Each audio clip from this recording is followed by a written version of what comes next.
2017 के बाद जब रिजल्ट भी आया तो क्या धूमल जी रूठ के अपने घर बैठे थे? नहीं बैठे ना। पूरे प्रदेश भर में कोई नेता ऐसा था जो अपना घर छोड़ के एक पूर्व मुख्यमंत्री के बावजूद एक आम कार्यकर्ता के रूप में हर पोलिंग बूथ पर गया, हर पोलिंग बूथ पर गया।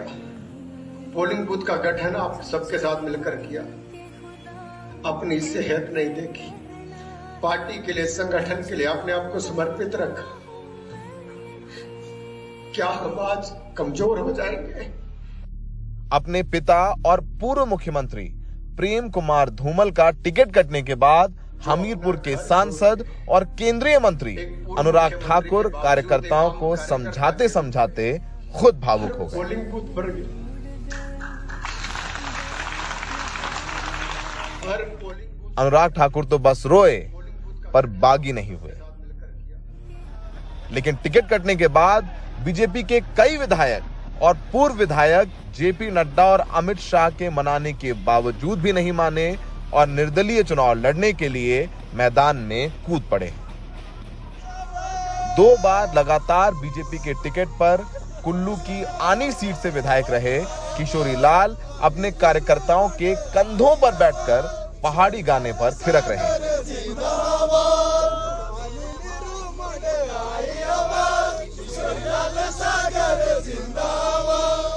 किशोरी लाल ने टिकट कटने के बाद बीजेपी से बगावत कर दी।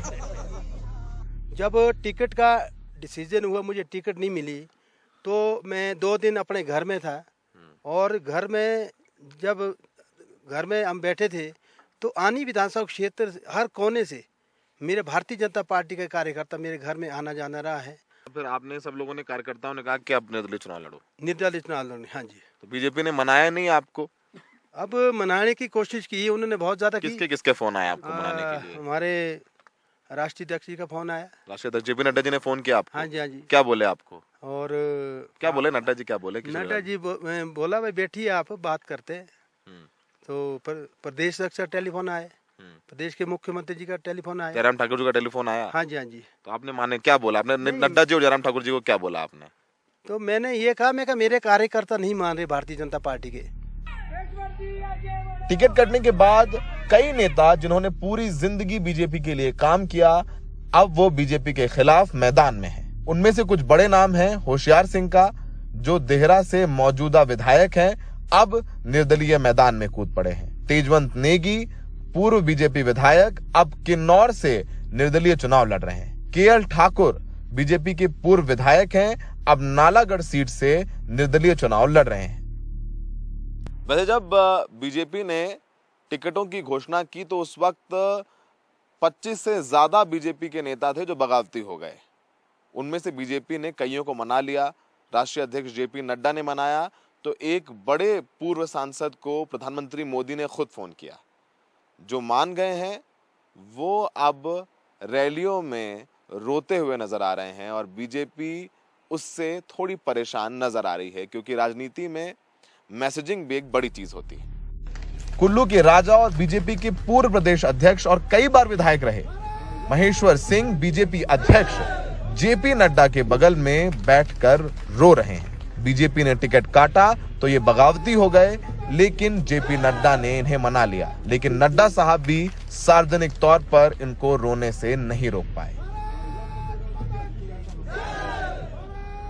बीजेपी के मुख्यमंत्री जयराम ठाकुर बगावती नेताओं को समस्या तो मानते हैं, पर उन्हें लगता है कि मोदी का चेहरा सब छुपा लेगा।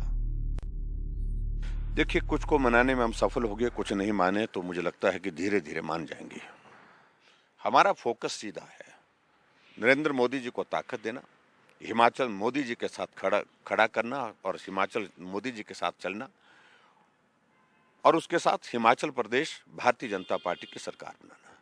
तो इसलिए जब लोगों का फोकस इस पर आ रहा है, ध्यान आ रहा है, तो इन सारी चीज़ों की ओर ध्यान अब जो है ध्यान ही नहीं जा रहा है। कौन खड़ा है कौन नहीं खड़ा है इस पे बहुत ज़्यादा महत्व नहीं रह गया। कौन जो है वो रेबल खड़ा है, इस सारी चीज़ का कोई ज़्यादा अर्थ नहीं रह गया। इसलिए नहीं रह गया कि प्रदेश चाहता है कि हमने मोदी जी के साथ चलना है, मोदी जी को मजबूत करना है, देश को मजबूत करना है और उसके लिए जरूरत है कि हिमाचल मोदी जी के साथ चले। कांग्रेस भी बीजेपी के इन बगावती नेताओं के जरिए हिमाचल में सत्ता वापसी की उम्मीद लगाए बैठी। कार्य करने में विश्वास रखते हैं। When it comes to the rebellion, both the parties do get affected. हमारे यहाँ भी मनमुटाव हुआ पर हमने मना लिया, पर बीजेपी ज्यादा जख्मी हुई है। उनके बड़े नेता कांगड़ा, मंडी, कुल्लू, मनाली के अंदर लड़ रहे हैं। ऐसे में कांग्रेस के उम्मीदवारों को कामयाबी मिलेगी। In case of BJP, they have badly wounded. BJP आखिरी के एक हफ्ते में प्रधानमंत्री मोदी से लेकर राजनाथ सिंह, नितिन गडकरी तक से ताबड़तोड़ रैलियां करवाने जा रही। बीजेपी को लगता है कि प्रधानमंत्री मोदी का चेहरा उनकी सारी कमियों को ढक लेगा। कुल्लू से सौरभ शुक्ला की रिपोर्ट, एनडीटीवी इंडिया।